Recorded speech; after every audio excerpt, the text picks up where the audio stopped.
dari buku kali ini berkisar tentang dua orang sahabat.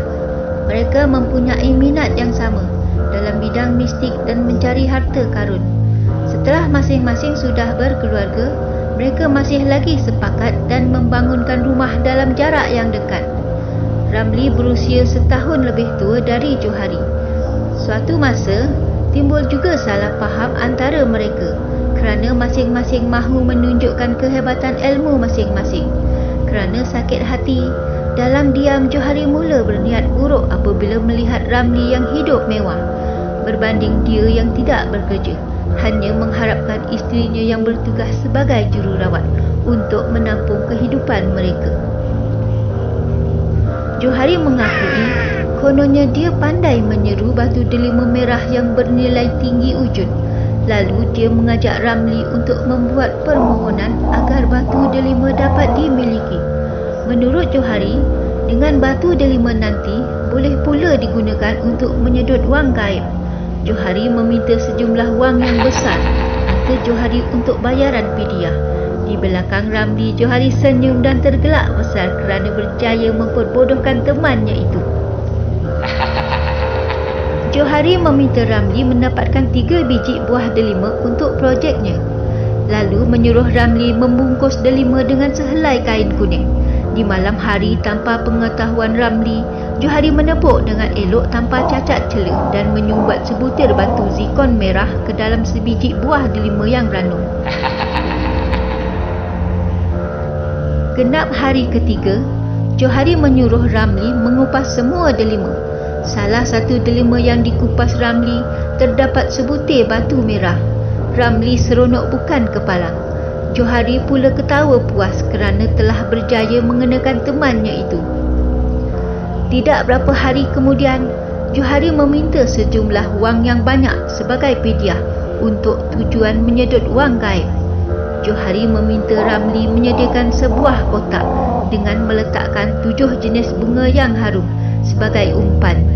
Batu delima merah yang dikatakan ada kuasa memanggil makhluk gaib diletak antara taburan bunga-bungaan.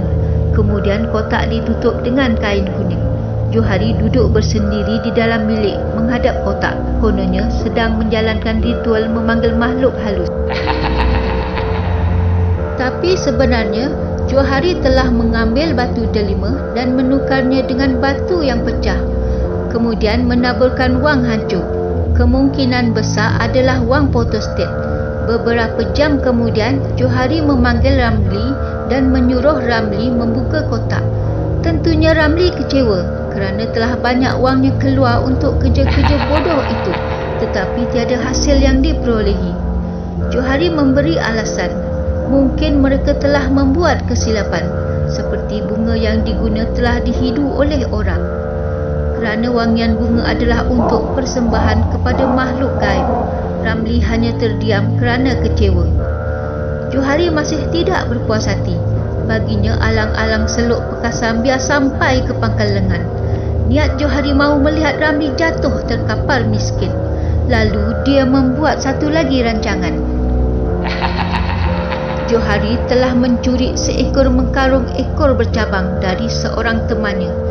Johari membawa mengkarung ke rumah Ramli dan menyarankan Ramli agar meletak seberapa banyak wang di dalam sangka mengkarung itu agar wang itu berganda. Dengan rasa tamak, Ramli pun menurut segala kata Johari. Johari meminta kunci rumah Ramli agar dia mudah untuk datang ketika Ramli tiada di rumah, kerana katanya dia harus menjalankan pemujaan pada masa-masa tertentu. Atas rasa percaya, Ramli pun menyerahkan kunci pendua kepada Johari. Di malam hari, dengan senyap-senyap, Johari telah mengambil semua wang dari sangkar mengkarung dan menukar dengan daun kering. Hari ketiga, apabila cukup tempohnya, Ramli pun membuka bungkusan dan melihat semua wang tiada, hanya sampah daun kering. Ramli sangat kecewa kerana wang telah lesap. Johari berpura-pura menggeleng-gelengkan kepala seolah-olah dia juga bersedih. Satu hari, ketika Ramli pulang ke kampung, Johari telah menyelinap masuk ke rumah Ramli dengan kunci pendua yang ada padanya. Wang dan barang perhiasan semua habis dicuri. Kerana curiga, Ramli telah menemui Tok Dukun yang dipercayai. Apabila ditelik, ternyata Johari banyak menipunya. Ramli pun berniat mahu membalas dendam. Tepat jam 12 malam, bara telah disediakan dalam dupa. Kemenyan pun ditabur. Ramli membaca mentera dan menyeru berulang-ulang kali dengan berkata, "Engkau yang khianat pada aku, makan nasi keluar nasi, minum kopi keluar kopi. Tunjukkan pada aku si pengkhianat akan berkepala botak dan gatal seluruh badan selagi tidak pulangkan semua wang milik aku."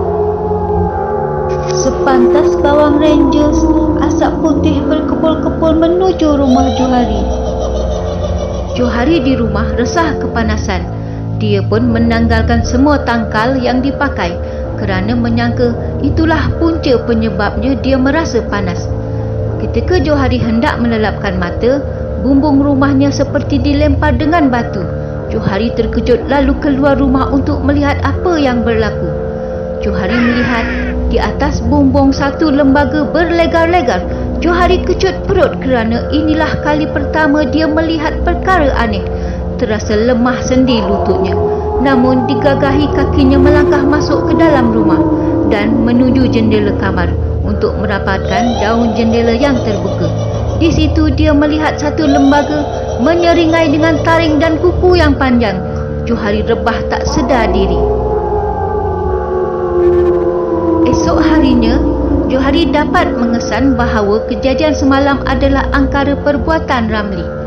Johari pun memanggil jin peliharaannya lalu diperintahkan supaya menakut-nakutkan Ramli. Selepas maghrib, ketika Ramli sedang menonton TV, dia melihat ada bayangan melintas di sampingnya. Kerana Ramli orang yang kuat semangat dan berani, dia membiarkan saja.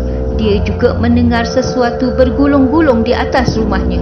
Ramli mula mengesyaki sesuatu. Dari tenung makrifatnya, dia tahu bahawa itu adalah permainan Johari. Ramli tidak gentar kerana dia tidak pernah membuat sebarang kesalahan.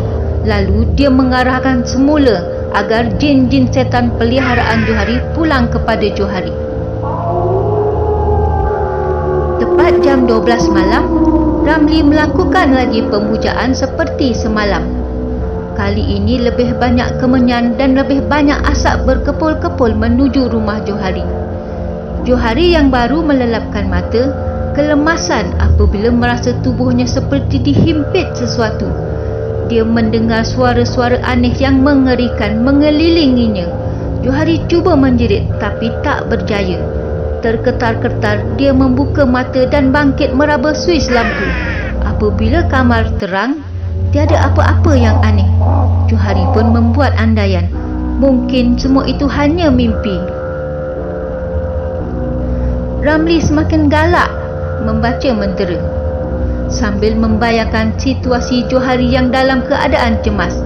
Memang benar, Johari berdebar-debar penuh ketakutan, memikirkan kesalahannya terhadap Ramli. Kerana merasa kesalahannya adalah tetap memang harus dihukum. Namun, dia tetap berkeras untuk menentangnya. Johari pun mengeluarkan sebuah patung seperti jenglot, lalu ditusukkannya sebatang jarum ke atas perut patung itu. Tak semena-mena, patung terlepas dari tangan apabila dia merasa sakitnya yang teramat sangat seperti dicucuk sesuatu di perutnya sendiri. Ternyata tusukan itu berpatah balik kepada dirinya. Ramli yang kusyuk membakar kemenyan terus membaca serapah. Antara serunya ialah, "Pulangkan, pulangkan!" yang bermaksud Johari mesti pulangkan semua wang miliknya jika mahu selamat. Johari menggigil ketakutan apabila melihat patung jenglotnya hangus terbakar. Dia berusaha untuk menggunakan beberapa bilah keris pusaka. Keris pertama dilempar keluar dengan harapan mengenai Ramli. Tapi sayang sekali, kerisnya berpatah balik jatuh di atas lantai rumahnya. Johari menjadi tak tentu arah. Di luar rumah dia mendengar suara-suara menggerunkan. Untuk menenangkan dirinya, dia meluru ke dapur untuk mengambil segelas air kosong untuk membasahi tekaknya yang mula kering. Sampai di pintu dapur, dia melihat satu lembaga putih berbunjut di kepala melompat-lompat ke arahnya. Ramli tercungap-cungap mengeletar, lembik seperti lengkung. Dia cuba berlari dan menjerit tapi tiada suara. Langkahnya hilang. Dia hanya mampu merangkak menuju pintu untuk keluar dari rumah. Johari berusaha berdiri, tapi dia tak berdaya untuk melangkah jauh kerana pemandangan malam yang gelap. Ketika dia menoleh belakang, dia sangat terperanjat kerana pocong tepat berada di belakangnya. Johari melompat keluar rumah, berlari tak tentu arah. Tiba di bawah sebatang pokok kelapa, dia terduduk keletihan lalu tertidur. Orang kampung menemuinya dalam keadaan demam lalu diusung ke rumah sakit. Tidak sampai sebulan Johari terlantar sakit. Rambutnya gugur dan tubuh badannya gatal berkudis. Doktor mengesahkan Johari mengidap penyakit kanser otak. 3 bulan kemudian, Johari akhirnya mati.